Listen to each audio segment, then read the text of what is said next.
Hello and welcome to 1 Week, 1 Year, a podcast where we watch and discuss a year of film history every week, starting from 1895. And this week, we're talking about 1900. 1900. I shouldn't do the voice yet. Save that for later. The turn of the century. So exciting. We've come so far. Yeah, like literally, I have had such a hard time typing in the second two digits you know what I'm talking about, like, or not the second two, I guess the first two, because like I'm so used to typing like 1995 or whatever that like when I type 1895 I just mess it up all the time. You're always looking up 1995 though. I love 1995, but we'll get to that in 100 episodes. I am one of your hosts, Chris Ellie. I'm a film projectionist, and this is...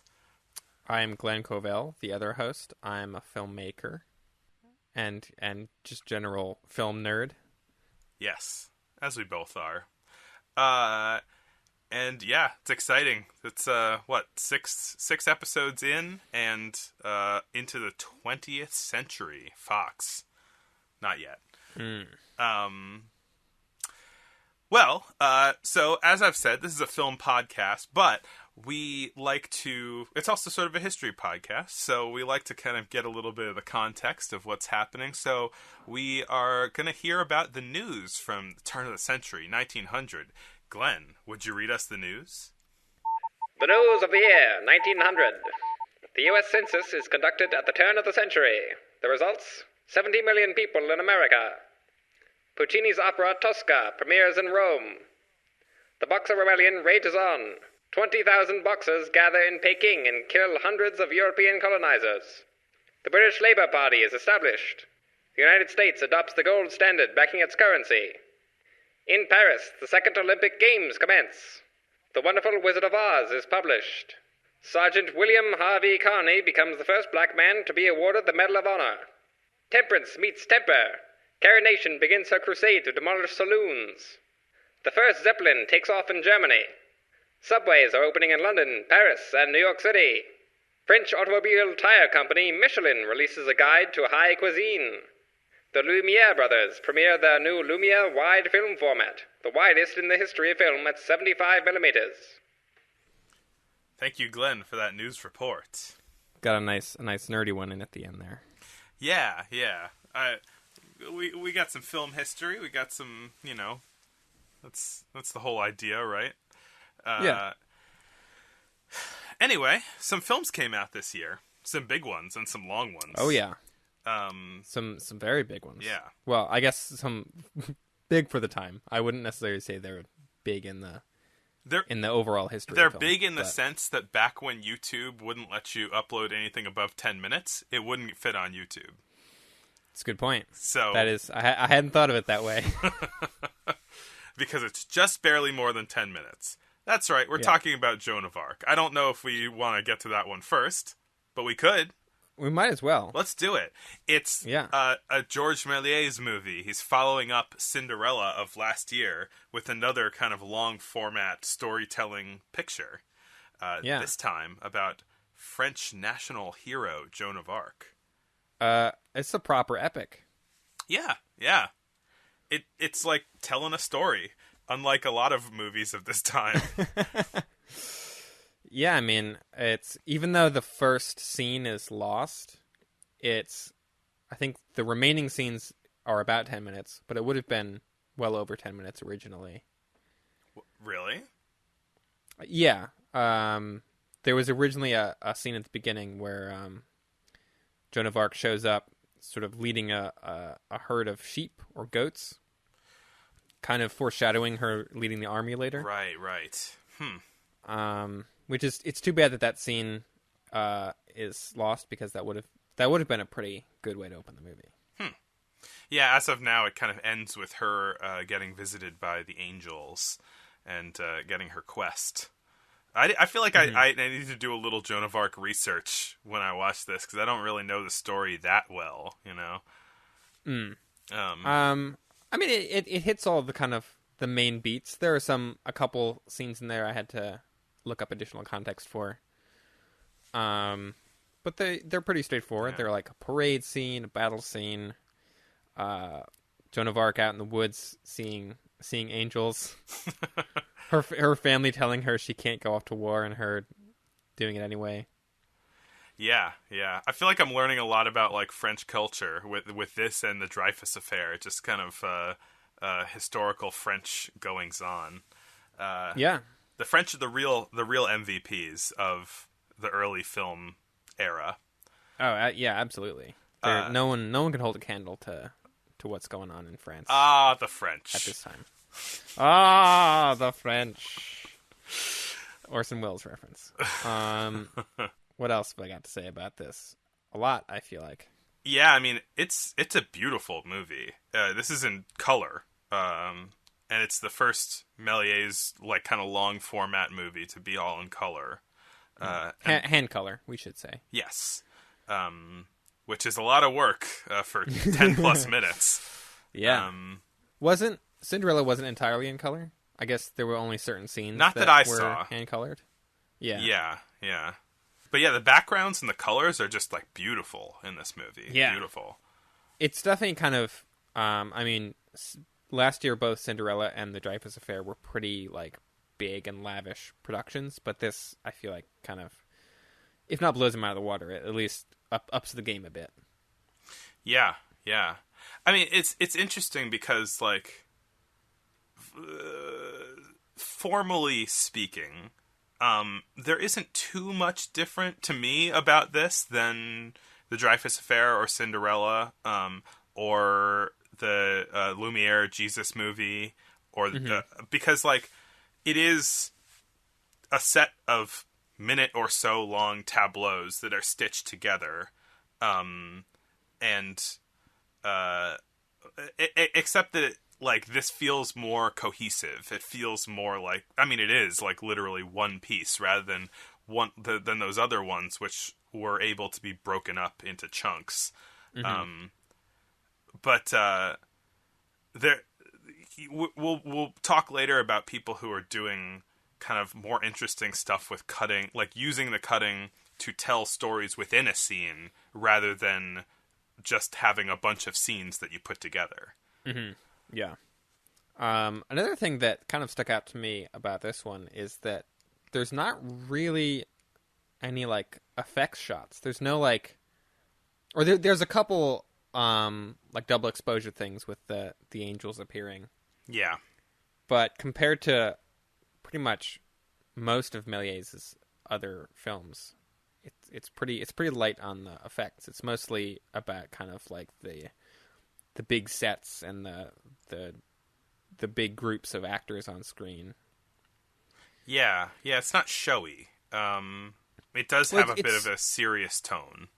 I feel like it is showy, but not in the way that I'm used to seeing from a George Méliès movie. Right. Yeah, Méliès likes to ham it up. Definitely. Yeah. There's no like dancing clocks. There's no like lightning. Like there's a couple times where Joan of Arc will kind of look up into the sky, and we'll see an angel appear, and that's I think pretty much it. Yeah, for effects, you mean? I mean, I guess you could sort of consider it to be an effect with the fire at the end, which is like they made a bunch of smoke come up and then hand colored it to be red, or orange, which looks good. It sells it definitely. I thought that was kind of neat. Yeah, I feel like most of the effects are kind of like stage effects as opposed to like film effects. Like there's not a lot of, there's no substitution splices. There's no, nothing like that. I guess because this is, a fairly historical film rather than Cinderella, which is still trying to be fantastical and fairy tale like, and so it's got all of those funky Méliès effects. He has an excuse to use all of that. Yeah, it's interesting though, because like it's hard for me to imagine the guy who makes these silly 1-minute trick films also being a serious person, like, ever, He's just such a goofy guy. I don't get it. Yeah. That's his magician-ness is showing. Yeah, this is definitely pretty like a more serious feeling story than his other stuff. Yeah. It feels very kind of this and the Dreyfus Affair. Yeah, it feels very kind of dignified, I guess. Yeah. I was reading up on it, and there's a scene with the kind of the big parade of all the people on horses going through the town, sort of right after Joan of Arc joins the French army. Mm-hmm. And it's pretty impressive just how many actors appear on screen in that one. And part of how they did that was they had them, people in the parade would cross frame, and once they were off camera, they would run around the set to the start again and cross again to make it seem like there's this huge long parade going through. That was a long scene. It is, yeah. I guess it's meant to just show how much she's appreciated. But like, boy, does that scene's like 2 minutes of parade. Yeah. Which I've noticed even outside, like in other people's films from like around the same time, there's a lot of parades and a lot of like crowds. That's true. And like moving things like that. Yeah. I feel like parades are a big draw in the turn of the century films. I suppose so. Yeah, there was an Edison movie called Automobiles on Parade, which was just like 2.5 minutes of just cars going around a corner, just over and over again. And it was neat. Maybe for car people it would be neat, but I was like, I get it. Yeah, yeah, there's certainly a lot of the actualities I watched from this year. I feel like actualities have started to kind of lose their luster a bit, at least for me. I'm sort of like, all right, we get it. You filmed a bunch of cars. I was thinking, I mean, I like actualities are probably some of the most historically interesting stuff that is happening in this early film era, right? Yeah. Like, I feel like if I were doing this project in a different mode, watching tons and tons of actualities would be really interesting. But because I'm looking at this from like a filmmaking perspective, I'm just like, boring, I was reading about actualities, and apparently they start within 5 or 6 years from now, they start kind of falling out of vogue. And even the Lumieres stop doing actualities. So we've only got a bit more of it, and they are neat. Some of them are really interesting, just kind of anthropologically speaking and sociologically speaking. Yeah, for sure. Maybe we'll get to. I think there were a few that I watched for this episode that were kind of anthropologically interesting. Yeah. Am I using the word correctly? I suppose so. I guess another Méliès movie that is not an actuality and is sort of him being silly is the One Man Band. Yeah. Oh, so cool. Yeah. Which I don't know if it's the most. It's another film of George Méliès like copying himself using double exposure, or in this case, a lot more than double exposure. I think it's the most he's done, which is 7, which is pretty insane considering like how that effect is achieved, which is filming something, taking the film out, rewinding it, and then filming again over the same film stock. Is that specifically how it's done? Yeah. So he had to do that 7 times. Yeah. And I think I read somewhere, it's probably Wikipedia, but it was sourced, that the film would break, or the sprocket holes would tear while he was trying to do it because he was running the film through the camera so many times. Oh, so wow. It took a couple tries to get all 7 exposures in one go. Oh, wow, that's crazy. Jeez. Yeah. These effects that he's doing are really impressive. I mean, I'm just like looking at it right now again, and yeah, so it's more cloning, but like the thing with this one is that there's a lot of stuff that's happening in sync.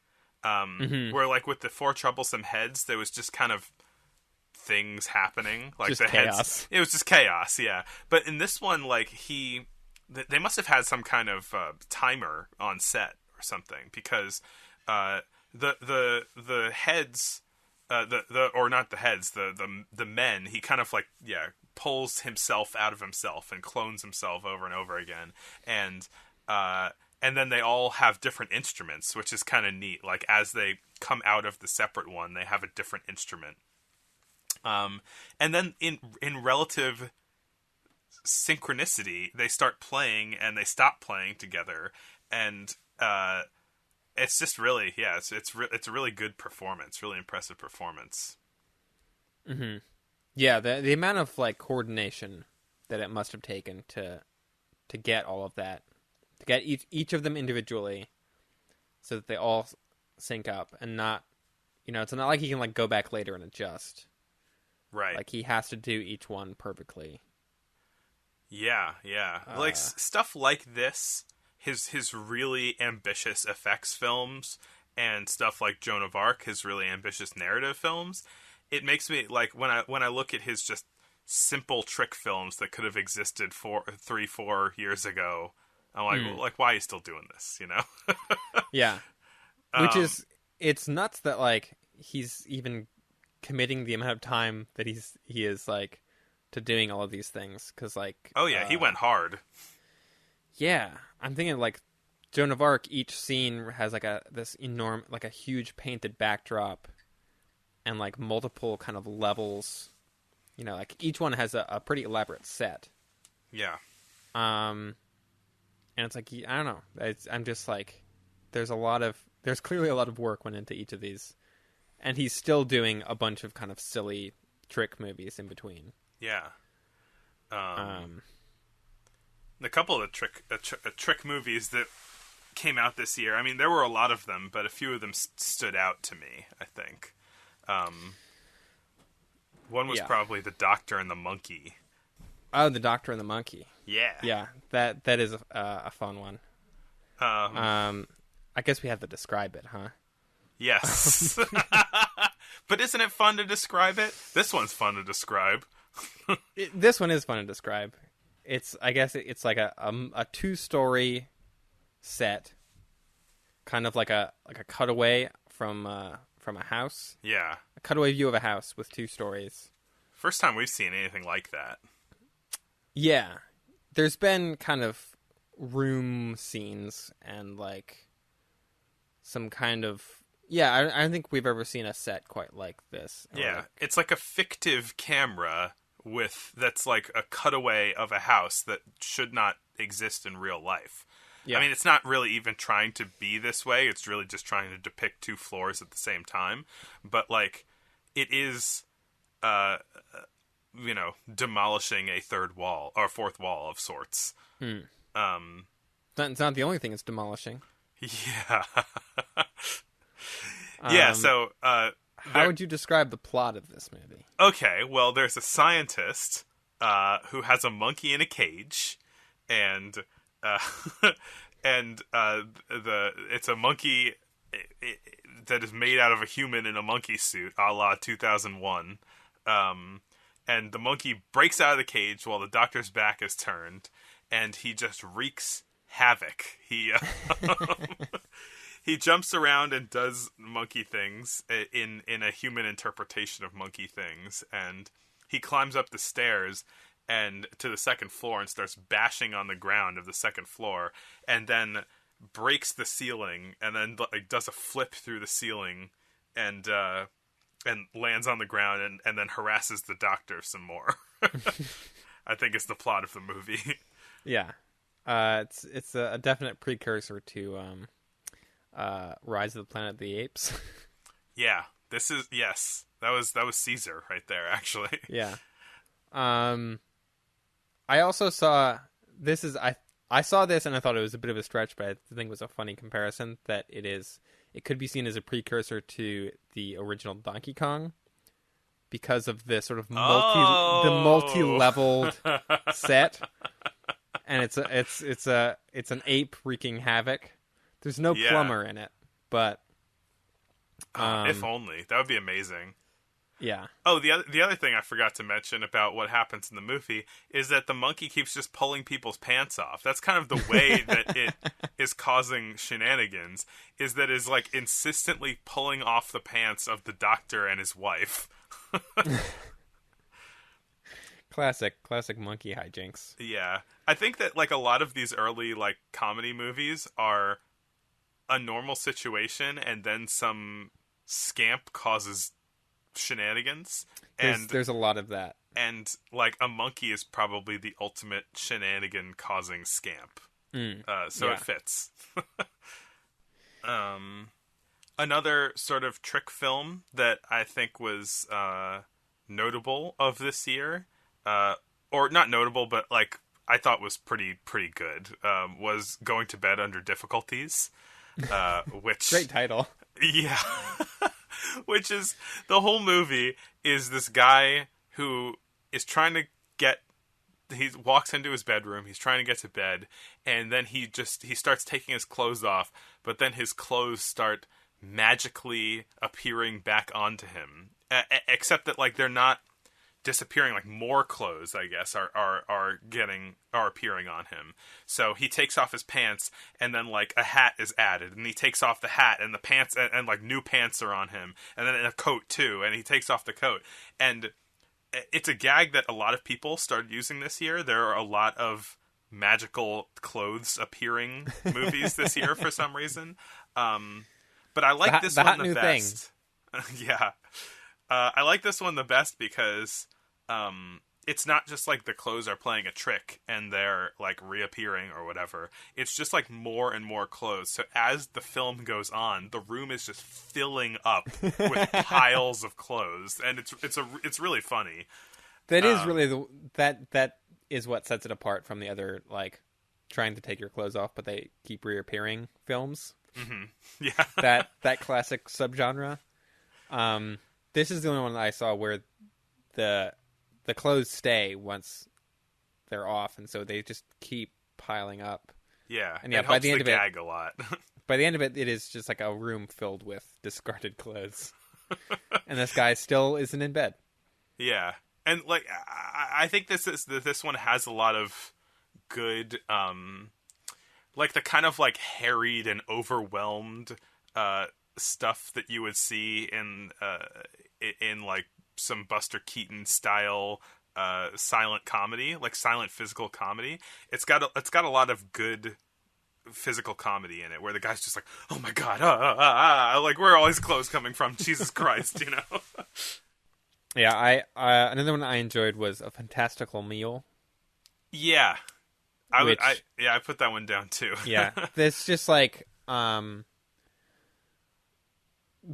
of the trick films that is just throwing everything at the wall, kind of. I think there are a lot of them that Méliès is doing that are kind of reusing a lot of the same old gags and kind of ideas, whereas Fantastical Meal is just abject craziness. It kind of felt like a Looney Tunes cartoon. It was very zany, yeah. Yeah, it's very zany. It's very kind of slapsticky. There's at one point a goblin shows up that looks kind of like Yoda and does a dance. Yeah, and this is another in the genre of somebody's trying to do something, but weird stuff is happening that's preventing them from doing the thing. Yeah, it's not a dream. That is a different subgenre. Right. It is just people trying to sit down at a restaurant and eat a meal, but the table keeps moving, or like going into the floor. Or like getting super tall, and then they have to like climb up onto the chairs to reach the table. This one had a mark against it for me because it had disappearing chairs, and I'm sick of that gag. Yeah. But everything else was really good. There were a lot of really good like like giant props. Like there's a huge turkey and like a big old fork and everything that they were using to eat it. It was very cartoony. Yeah. That was definitely a good one. There was one that I think is maybe partially lost called The Christmas Dream. Partially lost? It seemed fairly complete to me. I don't know. I forget if that is something that I read or if it just seemed like it ended abruptly. It's a lot of vignettes, I would say. I mean, actually, I think it is complete because it's some kids going to sleep, and then it's a bunch of like on Christmas night, and it does a dissolve to their dreams, which is another kind of advance at this time. There's another George Albert Smith movie that did a dissolve into the dreamland, which was noticed as notable. And then it's just a bunch of kind of Christmassy vignettes for like 3 minutes, which I thought were like really well done scenes, really dense and kind of, but also readable.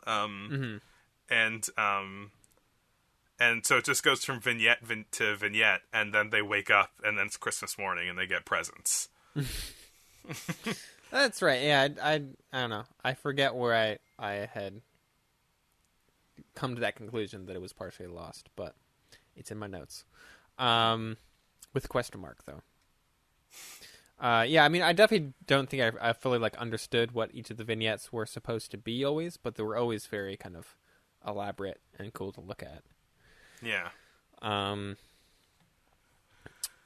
That is, what was I gonna say? Oh, the dissolve into a dream thing, I think is kind of funny because that is such a kind of established, almost expected. Yeah. It's like a kind of yeah, it's kind of a cliche now where it's like to show that someone is having a dream, you have to like do this like dissolve into it. Yeah. And it's funny to see that's another thing that was like right away. They were like, this is the how year we that show it was dreams. Yeah, this is the year that it was co-invented. I guess it's interesting that like that is just the way that it makes sense for that to work, you know? Yeah. But it does sort of evoke the kind of falling asleep and like slowly losing grip on reality as you go into dreams aspect. Joan of Arc used a couple dissolves also, not really for that effect, but just kind of to dissolve between scenes. Yeah, I mean Cinderella did too. Yeah. But it's kind of becoming, I guess dissolves are becoming a more widely used effect. Yeah, and maybe more motivated, like more specific in their usage. Right, because the dream thing kind of seems motivated, at least from modern eyes. Yeah. I mean, unless you have anything else to say about Méliès, we could talk about George Albert Smith's dream movie. Oh, right, yeah. He had... Well, this has like kind of... It's not quite a dissolve. It's like... yeah, it's like a defocus. I don't know if he intended... I don't think George Albert Smith has done a dissolve before. And so... This may be like a sort of hacky attempt at one.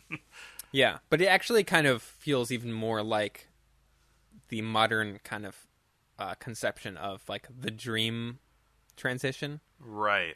Because instead of simply dissolving, it's like defocusing the lens, so everything becomes really soft and out of focus, and that kind of lends itself even more to a kind of dreamy feeling. Yeah, and then it cuts, and then it like in the dream it goes from a very out of focus image to an in focus image.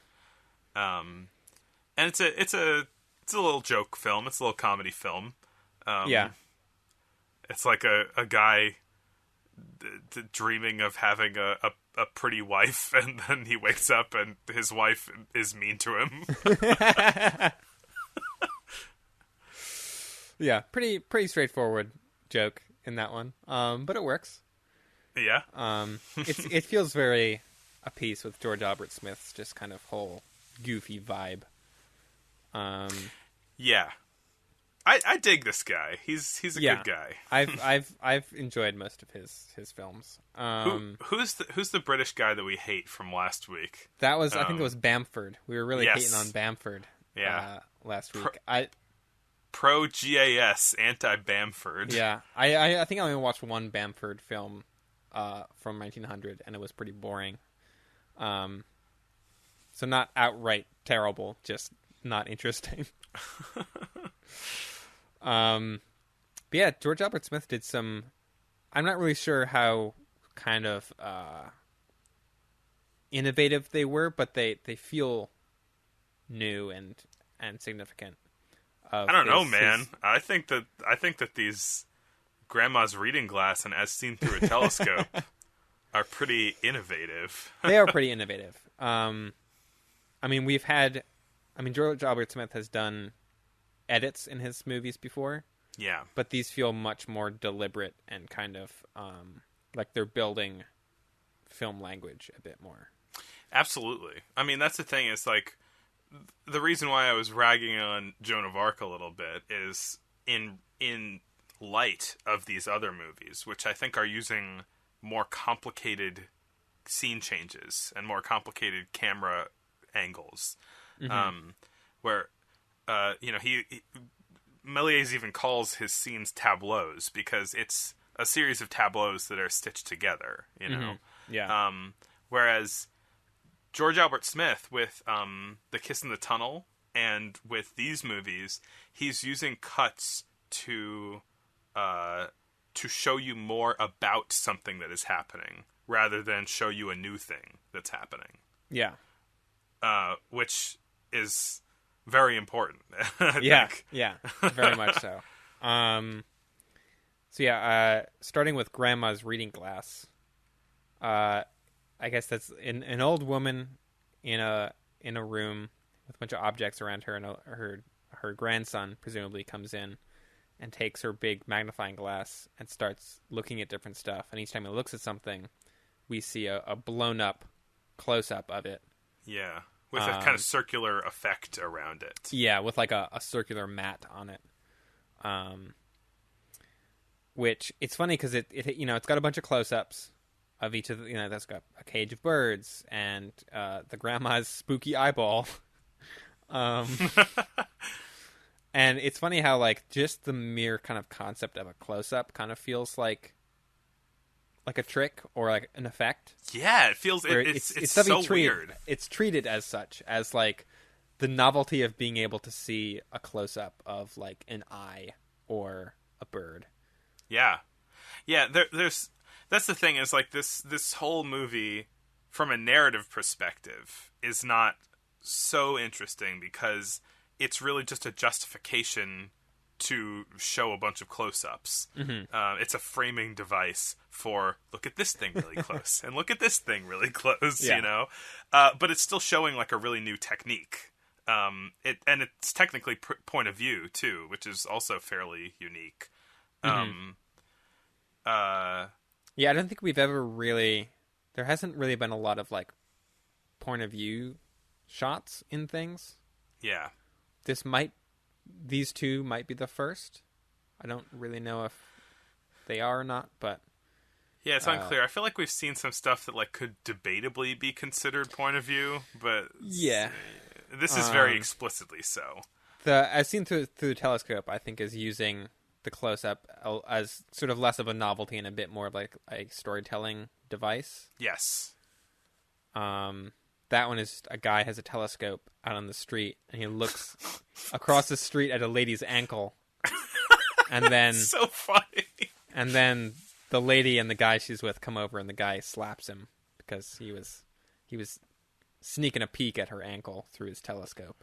It's a really simple movie. Like as far as like joke movies, it's a pretty simple joke, but the fact that it's using such complex cinematic language for the time is really cool.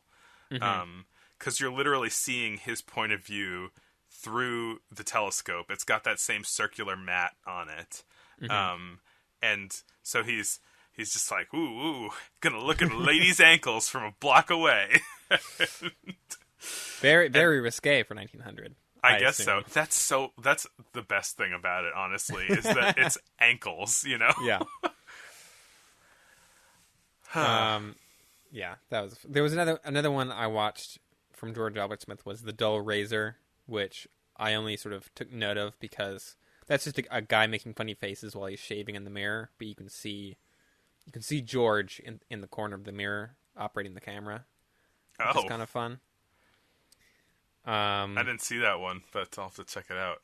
I also wanted to give, while we're talking about George Albert Smith, I wanted to shout out Laura Bailey, who shows up in most of his movies. They were married, and is kind of an unsung hero a bit, or not hero, but is sort of an unsung filmmaker, like early filmmaker, because she was working with George Albert Smith on a lot of these movies, and doesn't usually get very much credit, even though she was probably fairly creatively involved in them.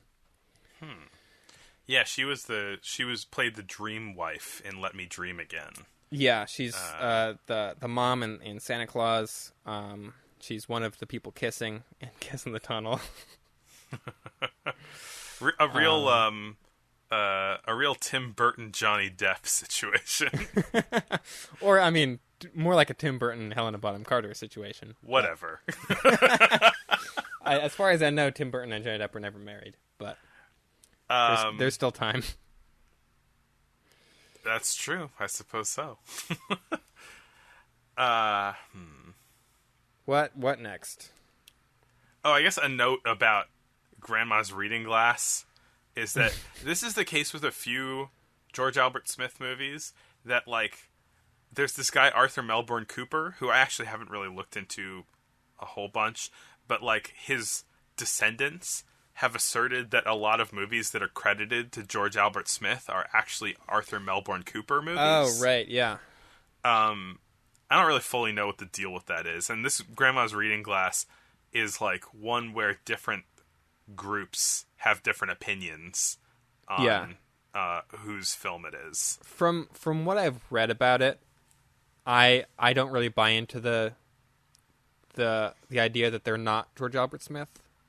Like, most of that seems to be based on somebody watched these and thought they recognized a family member in them. But it's like there is like physical documentation that George Albert Smith made at least similar movies to these, right? Like, at the same time with other people, and so I think it's a little bit from what little I've read about it. I'm in the George Albert Smith camp. I will defend him. Vis-a-vis the Arthur Melbourne Cooper conspiracy. Yeah. We say nay. But, you know, who knows? If I read more on it, my opinions may change. I guess I can pivot from here to another film. Laura Bailey and George Albert Smith were part of this kind of like loose association of filmmakers in England called the Brighton School, which also included this other guy, James Williamson, who is a Scottish photographer. And he made, in 1900, he released Attack on a China Mission, which is a sort of like a contemporary dramatization of the Boxer Rebellion, which was mentioned in the news segment. Yep. And that one's pretty significant in its use of edits also. Wait, I didn't make note of any kind of interesting edits in that well, one. I mean, it's sort of a single scene, I guess, of a bunch of boxers attacking boxers being like, I don't know, how would you describe boxers? Being more well versed in Chinese history than I am. Kung fu fighters. Everybody was kung fu fighting. Sure, I mean, if I'm not mistaken, and I took a whole Chinese history class, so I would be ashamed if I'm mistaken, that it's called the Boxer Rebellion because the word they had for kung fu people was boxers. So it is really? kung fu people. Yeah. Oh, I thought that was some. I did not ever make the connection that they're called boxers because they were boxing. I thought it was totally unrelated to that, and that is very funny. That is the case. That's like the only English word they could come up with. It's like, I don't know, the fighting. I guess the boxers in it. Yeah, in it. Yeah, that's very funny. So it's a bunch of kung fu fighters using rifles and attacking this building, which is actually just like a big house in England, but it's supposed to be a mission in China, and then there's sort of a battle ensues. But as far as I can tell, this might be the first like reverse shot where we see something from one direction and then the next shot is the same thing happening from the other direction. Which maybe this is just such a semantic thing that me as a film nerd, I'm like, whoa, a reverse shot. That's crazy. And it's not actually that's legit. That crazy. Apparently, James Williamson was inspired by the Dreyfus Affair when he made this. He was like, oh, cool, I can do multiple shots in one sort of depicting different things and combine them all together. Oh yeah, I see. So I'm looking over it right now, and I see that's the thing. That's the whole reason I wanted to do this. Really, is to notice these little things that we take for granted when we're watching contemporary movies. You know. Yeah. But because we're so cinematic language is so just in our blood, it's kind of hard to like notice these like very fundamental things sometimes. So I didn't even put this together, but yeah. There's like a scene where the soldiers are running toward the camera, and then the next cut is them running like away from the camera, forward into the shot, if that's what you're talking about. Yeah. Pretty neat. Pretty neat. Which anytime I like note something that's like, this is the first time this has happened, I feel like at this point is a little bit like someone may have done that before this, but it maybe is lost or so many lost films. Yeah. So this is, if not the first time, one of the first times that this sort of edit has happened. Imagine if we did something simple and then like because every person who did it before us just disappeared, then we would be credited forever as the first person who did that thing. Yeah. I mean, if if every film was destroyed and only Jekyll and Hyde existed, it would be very significant. Your film, Jekyll and Hyde. Yeah, we can. I feel like we should wait until we talk about a real Jekyll and Hyde movie, and then we can get into that. Okay. I don't know how to pivot now. I guess we should talk about... Well, another Brit, I would say. The Brits were doing a lot this year. The Cecil Hepworth did two car-related movies. One which is sort of a kind of gimmick scary movie where it's called How It Feels to Be Run Over. And it's a camera that's in a road, and then a car just drives right up to the camera and looks like it's smashing right into the camera. That's the main thing of it, but it is even now watching it, it's a little like, you know. It looks like he just ran over the camera. Right. I don't think that's how they did it. Yeah, it's this kind of pause, like where the frame is completely filled up with the grill of the car at the very end for a couple seconds. Yeah. But yeah, the car just does like zoom right up onto the camera. I wonder if this was kind of a response or inspired by the story of the train arriving at La Ciotat station. Right. Yeah, I wonder. I don't know if that was. I wonder if that was already in like the what you call it, the urban legends of cinema already. Yeah, I don't know if that was in the zeitgeist yet. If people were aware of this most likely apocryphal story. And then in the next in the chain, Friday the 13th 3D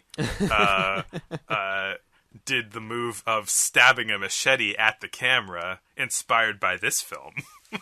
Well, I know in a couple episodes we're going to get to another thing coming at the screen that's supposedly scared people, but we'll get to that. I don't know about that, but we'll see. Maybe I'll be scared. Maybe. The other car-based movie that he did is Explosion of a Motorcar, which I guess maybe many people could consider it to be just a regular trick film. No more remarkable than any of Méliès's more low-effort pieces. He didn't have cars blown up in his, though. Well, here's the thing. Maybe it's just the mood I was in or something like this, but I laughed the hardest at this one, like harder than anything I have laughed at so far. This movie was so funny.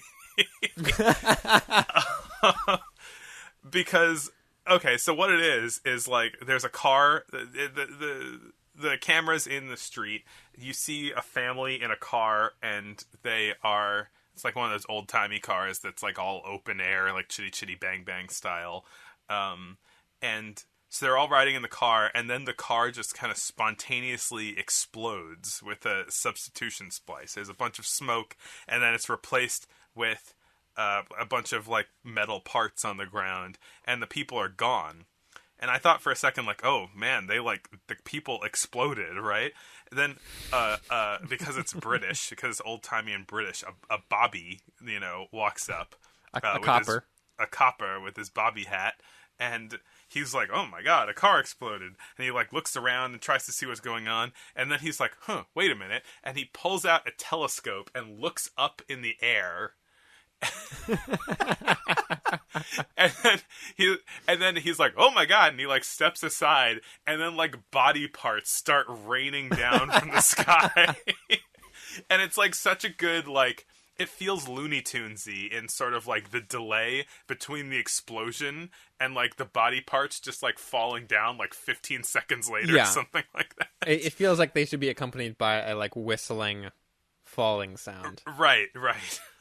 And so I thought it was really well done, like super good, goofy comedy. Yeah. I can definitely pivot off of this one because another film from this year that used a bunch of severed body parts is Turn of the Century Surgery, directed by Alice Guy-Blaché. Who at this time, as you said, is just Alice Guy. True. At the time, it should be noted, she wasn't married yet, and her name wasn't hyphenated. But I guess she's more well-known as Alice Guy-Blaché, so I'm going to keep calling her that, because it's also fun to say. Okay. But this, much like Explosion of Motorcar, is kind of weirdly morbid and gory. Not really gory. There's no blood or like viscera, but there's just lots of like severed limbs being like cavalierly thrown around. It's like a scene from a surgery wing, and we see a guy brought in on a bed, and his arm and leg are cut off like through substitution splices. We see like one of the surgeons bring out and kind of mime sawing his leg, and then there's a cut and they take like a fake leg away. There's also over the door in the background, there's a sign in English and French that says, "Please do not cry," which I think should be mandatory in every hospital. No whiners allowed. No. Was that, I don't know if that was an in-joke where there was like, in Turn of the Century France, they didn't want people to cry. I don't know. I mean, I think like also like kind of modern surgery was something that was somewhat new at this time. This is true. Yeah. Things like, anesthesia were only like just being invented, if I remember correctly. Mm-hmm. I went to some like I went to some surgery museum last year, it was like a museum on the history of surgery, and it was astonishing to me how recently a lot of this stuff was developed, like surgical procedures and anesthesia, and just like how horribly painful a life people led not too long ago. Yeah, and I think it was like all around like early 20th century. Mm-hmm. There's that show that I didn't watch with Clive Owen. It's all about that I hear is very good, but I haven't watched it.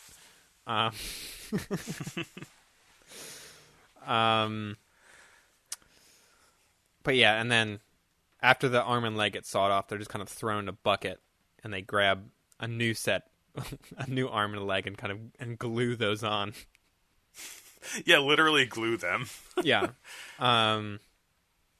Which is, yeah, I mean, I do think this is intended as a very kind of like tongue-in-cheek thing of like, hey, look at all this surgery we're doing now these days, but it's done in such it again is a very kind of like a Looney Tunes-y vibe.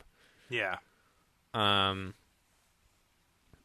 There were some other significant Alice Guy-Blaché movies. I don't know, what other ones did you watch? I think we watched most of the same ones. There's her Serpentine Dance Movie from 1900. Oh my god. Which I initially didn't even watch because I was like, oh, another Serpentine Dance Movie. But then you were like, no. This one is different. Yeah, this one, thankfully I didn't overlook this one too, because how absurd. So the Serpentine dances are just like, everybody's got to do one. There's tons of Serpentine dance movies. They're all the same. So we've decided we don't need to watch them anymore. But then I guess in 1900, Alice Guy-Blaché says that she needs to step up the game. Yeah. And so she has a Serpentine dance inside of a lion cage. Yeah, with live lions that for the majority of the film are just getting riled up. Like, the movie's what, like 2 or 3 minutes long? Yeah, 2.5, something like that. And I would say like 2 of those, like a minute and a half to 2 minutes of that are just a guy riling up the lions. I think he might be like a kind of circus lion tamer kind of guy. He's like whipping them and having them like jump around in a sort of coordinated fashion. But they are getting pretty riled, and then they bring the Serpentine dancer in, and she just dances amongst the lions. Yeah. How crazy. Yeah, I didn't really know what I would really like to know what the behind the scenes story of this was, where, you know, I don't know, they were like, Elise, we need more Serpentine dance movies. And she's like, only if I get to do it in a lion cage. This era of film is very just like slapping things together, just like, sure, you know? Very much. Was it from last week or 2 weeks ago? The guy who saws wood and plays trombone at the same time. Yeah. It's just like, why not?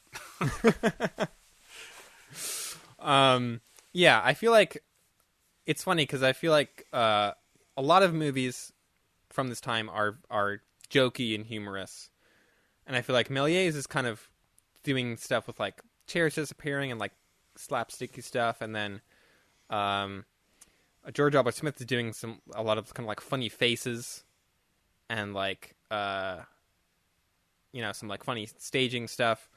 Alice Guy-Blaché is just doing like weird shit. Alice Guy-Blaché is like the Conan O'Brien, like 90s Conan O'Brien of like 1900s movies. Because this year she also released Automated Hat Maker and Sausage Grinder, which is just like a big machine. Like someone walks up to a big machine, I forget what they put into it, and then there's sort of it starts moving and like, you know, making smoke and stuff. and there's two kind of ports on it. And out of one port, a bunch of hats come out, and on the other one, a bunch of sausages. And I don't know where the idea from that came from or what.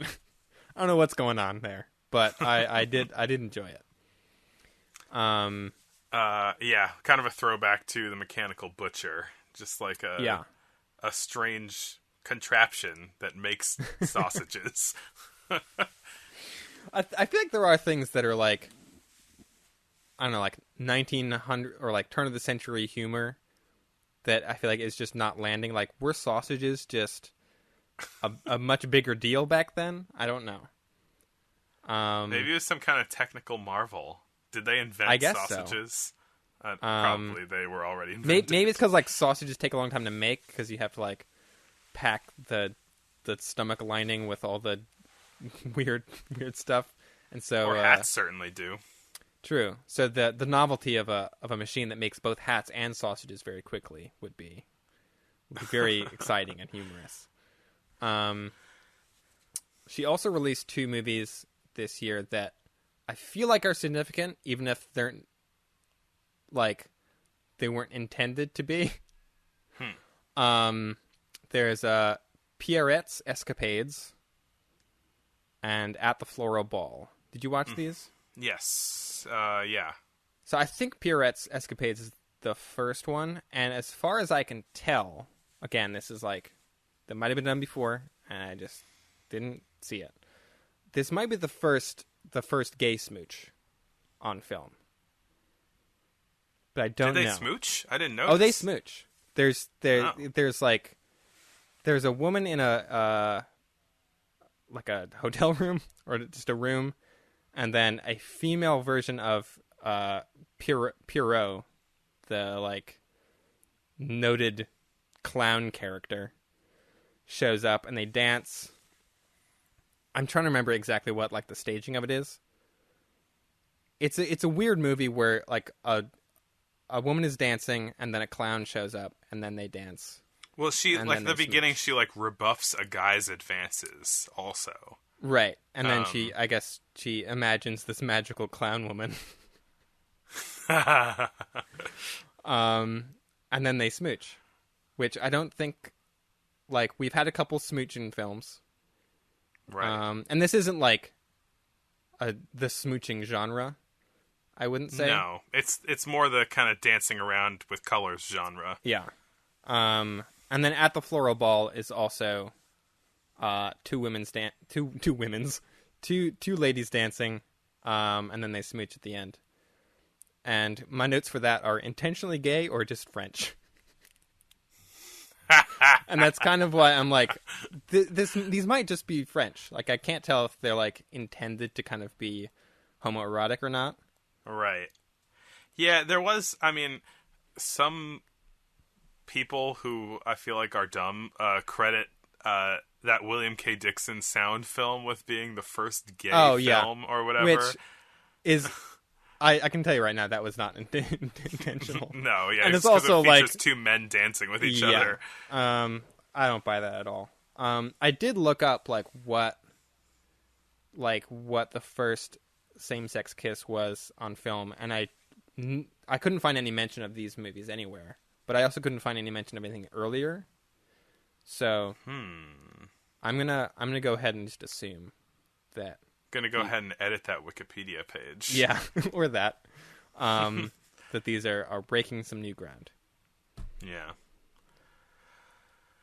Okay. Do you want to move on? Sure. I don't know. There was some Edison movies, I guess. Yeah. Now we're getting into our misc section. Yeah. I don't know. I have Edwin S. Porter is making a lot of movies for Edison's company, and some of these are significant or at least fun. Yeah. He's the director of Uncle Josh, the Uncle Josh movies, right? the famous Uncle Josh series of films. So, Uncle Josh, apparently the first kind of film character who has his own like franchise.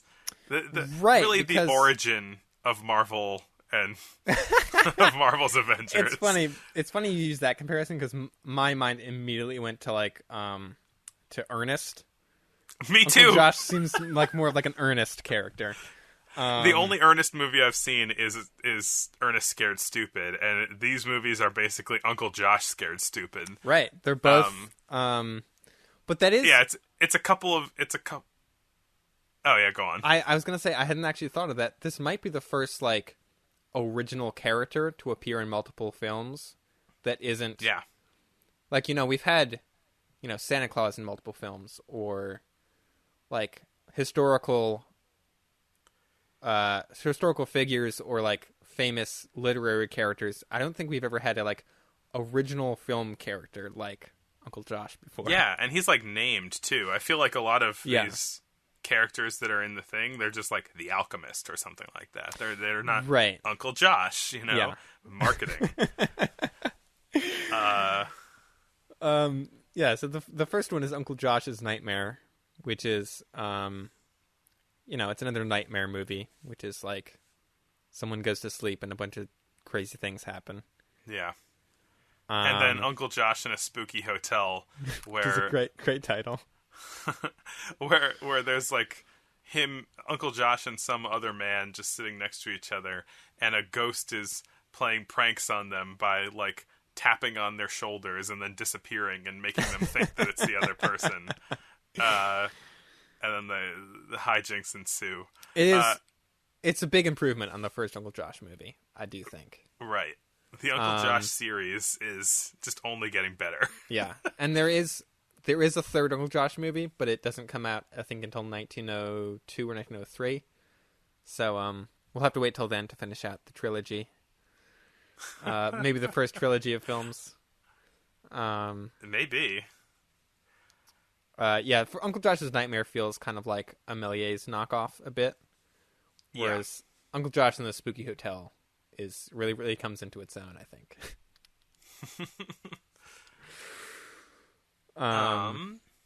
There were a couple of, like, Edwin S. Porter did a couple kind of Méliès-esque movies this year.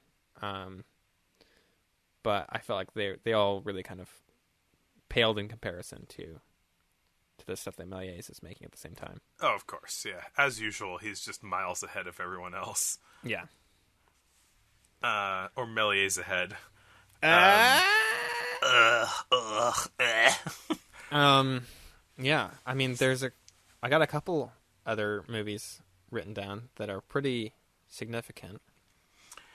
Yeah, I mean, speaking of advances, we've got Cyrano de Bergerac. Sure. What language is that? What accent can I read? I think it's French. Cyrano de Bergerac. So this is a recorded scene from a play, so it's not really super intentionally staged. But it is big butt. Big butt. This film would be beloved by Sir Mix-a-Lot. It is the first movie with color and synchronized sound. So like we had sort of synchronized sound. We had and sort of color. We had the William K. Dixon sound experiment, my band name, copyright me, and it had William K. Dixon himself playing violin into a horn and recording it onto a wax cylinder, and it syncs up with the movie, even though we didn't know that there was we didn't have the audio until like 30 years ago. But this movie has recorded dialogue that is meant to be played off a wax cylinder along with the scene. It's incredible. Until you brought this up to me today, I didn't know that this movie existed. And it's wild how ahead of its time it is. Yeah. It's like literally a scene. It's like a duel scene from some, like a fencing duel scene from some play. Well, the play being Cyrano de Bergerac. Yeah. It is very French. But yeah, I mean, like, it's very significant in that, you know, they've recorded sound at the same time as filming stuff before, but I don't think it was ever intended to be, like, exhibited as a single thing, whereas this was. Yeah. And I mean, I don't think the William K. Dixon thing was even intended to be exhibited, probably. No. Yeah. And it's dialogue. Like, we haven't had anything even approaching dialogue yet, even in title, like, intertitles or anything. Like there's been like written words on screen, but not really like conversation. Right. Yeah, and there's been kind of like mock conversation of people just going blah blah blah blah blah blah blah blah, you know. Yeah. But yeah. But this is recorded dialogue. Crazy. Yeah. I wouldn't have thought that I would have seen that until the late 20s, like, honestly. Yeah.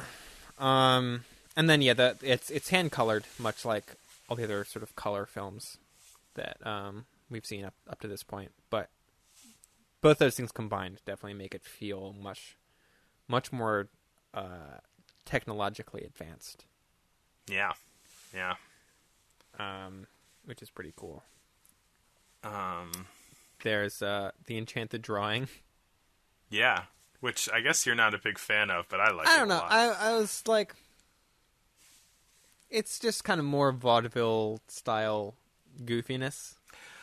Well, right, except that I think the novel thing here is that it's using, you know, jump cuts and such to do some trickery, but it is doing those jump cuts and trickery with a drawn image on a piece of paper, and so this could really be considered the first animated movie in some respects. Well, semi. It's more of a Space Jam situation, right? Or like Roger Rabbit, I should say. I know this director, J. Stewart Blackton, he did a lot of innovation in animation, in early animation. And so I feel like the animation community often considers this to be the first animated movie, in a way. But yeah, it is a Space Jam sort of situation. I don't really think of this as like proper animation, though, because it's live action of a guy kind of interacting with a drawing that keeps changing, sort of right, depending on how he's interacting with it. Yeah. It's which is not that far off from some of the stuff that Méliès has done. That's true. Méliès even did like a similar movie. Well, he's done similar stuff where you draw something and then it like becomes real, which is one of the gags in this. Is that he actually the kind of main back and forth gag is that he is like drawing like a glass of wine and a cigar or something on the piece of paper along with this guy that he draws on the piece of paper, and then he yanks them out of the paper and then starts smoking the cigar and drinking the wine himself, and then the guy gets mad that he took his drawing world stuff away from him, and so he makes the guy happier by drawing him, you know, another cigar and a top hat. Yeah, and then he's pleased. The facial expressions on the drawing guy, like, are very funny. They're very good. Yeah. Yeah. Yeah. It's like he draws a cigar in his mouth and then pulls the cigar sort of out of the drawing, and so then the big face on the paper gets angry, and so he, you know, gives him back a cigar, and suddenly he's got this like almost crazed look of excitement at having his cigar back. It's quite amusing. Yeah, some wild cartoony faces in this. I did chuckle at it. Yeah, it's worth a chuckle. It was worth a chuckle. There's also technically the first Sherlock Holmes movie was released in 1900. Right. But it's a little bit that claim is a little bit dubious, because the name of the movie is Sherlock Holmes Baffled, and it's just about a detective who comes into a room, and there's a burglar who is teleporting around and confusing the detective. There's really nothing other than the title to tie it to the Sherlock Holmes character. It's really just kind of a shorthand to be like, look at this detective who should be smart. He's baffled by this teleporting man. It's funny though. He doesn't spend a lot of time being baffled because he walks in on this robber or whatever. He disappears, and then he's like, weird, and then he sits down. he does give up pretty quick. He's like, that was weird. This is was apparently made specifically for mutoscopes, which are the kind of standing. That's right. Yeah. Like standing box that you look into. Without film, just a series of picture cards, and you just crank it to just watch a repeating flip book style animation. So this is credited as the first Sherlock Holmes movie, but it's kind of on a technicality more than anything else. No Robert Downey Jr. This. No. no Cumberbatch here. I don't know. That's pretty much it in terms of the stuff that feels really like notable or significant to me, anyway. Yeah. Oh, one thing that I forgot that I wanted to mention is that in the turn of the century surgery, and also I think the magic book from Méliès. This is just like a side note: is that there is bilingual text in these. There's French and English text. I guess because they have an eye on international distribution. Right? It's like adding a scene set in China in movies now. Yeah, exactly. adding some text written in American in 1900. Or more British, maybe. I hadn't really picked up on that. But I'm sure that is why they were doing that. They were like, we gotta appeal to the English speaking audience. Yeah, well, I think something that's sort of happening here is that the storytelling was just kind of all visual before, and so there wasn't really need for any text. And people are starting to do gag films and more complex just storytelling films that are they're just getting more intricate, and sometimes text is needed for that, and we're starting to see that kind of thing. But they're considering that this format, this silent film format that should be sort of international. There's something about silent film that is quite international because there isn't spoken dialogue, but for written dialogue, they had it bilingual French-English Canadian style. So everyone can know that there is no crying allowed in the hospital. Did you have a favorite film from 1900?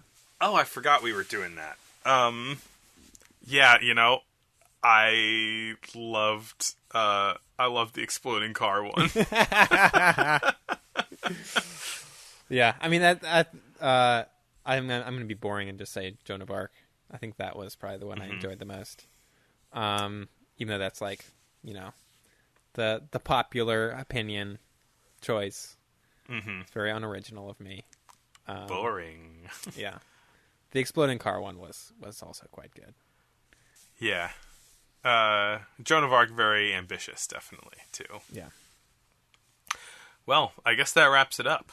I guess so. The beginning of the 20th century. Yeah. We go from Joan of Arc all the way to the Matrix in this century. Yeah. pretty wild. It did. I was thinking we can get this out. I was thinking about if we make it to 100 episodes, we'll be in 1995 and we can talk about Batman Forever. You have literally said that in an episode before. Damn and it. I think I might have left it in. Well, it amuses me enough that I guess I keep thinking of it. You are really antsy for Batman Forever. That's just the funniest movie I can think of from 1995. We will definitely do that. I've never seen it before, so well. maybe clips on TV. Anyway, so yeah, I guess that's it. we have... Oh my god, I forgot to mention this at the top of the show again. We have a YouTube page where you can watch all of the... we have a YouTube page where we have playlists with the entire films discussed, including... I just edited the episode from 2 weeks ago, and we talked about A Night to Dismember, the 80s movie, and I put that on the list too, because why not? But yeah, we have playlists that have the entire slate of movies that we talk about in the podcast, so you can watch along with us. And we have a Twitter and all that kind of jazz, which will be linked in the show notes. And the show notes will link to the playlist, and it will link to all of the movies individually if you wanted to check those out. A lot of hypertext going on here. Yeah. So yeah, I guess that's about it. Glenn, I'll see you in 1901. Great. Bye. That's all, folks.